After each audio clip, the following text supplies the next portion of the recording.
The 21st century is turning into the century of drones, in business, in recreation, and even in war. One development I've been waiting for years to see, though, is the invention of a drone aircraft capable of shooting down another drone aircraft in air-to-air combat. So imagine my surprise when I heard not only that this has finally happened, but that it actually happened a year ago. We're only hearing about this now because the US Air Force sat on the news until finally letting it slip in an interview with Military.com last month.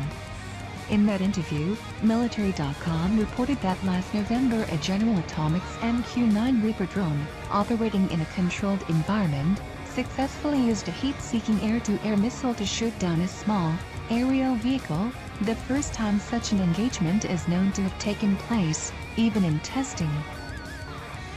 Initially, such capability will probably focus on using unarmed drones to provide surveillance and targeting information. But TNF further noted how Boeing, New York Stock Exchange, BA, has been contracted to revive obsolete F-16 models and convert them into remotely piloted drone aircraft. Viewed in conjunction with last month's drone dogfight revelation, this suggests we might soon see piloted F-16s flying into combat, accompanied by unmanned drone versions of that very same aircraft flying in support.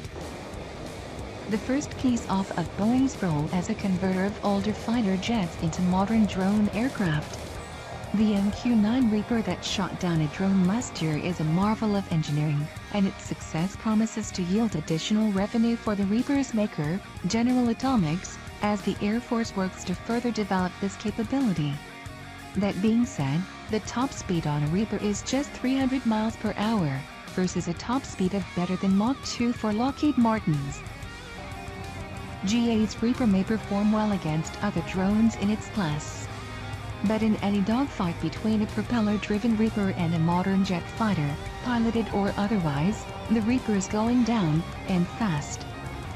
But what if the Air Force should accelerate its efforts to convert old piloted jet aircraft into unpiloted drones, as it's doing with Boeing's Hub already?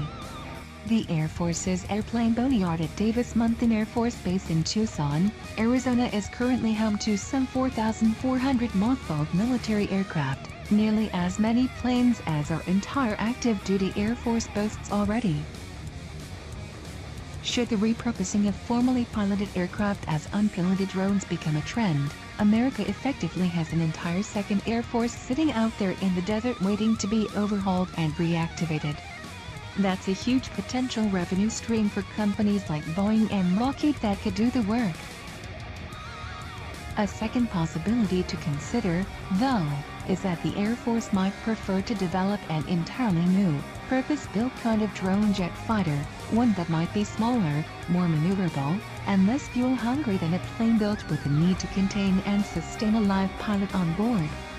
Indeed, one company, Kratos Defense and Security, NASDAQ, KTOS, has effectively gambled its business on an effort to develop just this kind of purpose-built, jet-powered combat drone, known as a Mach drone fighter.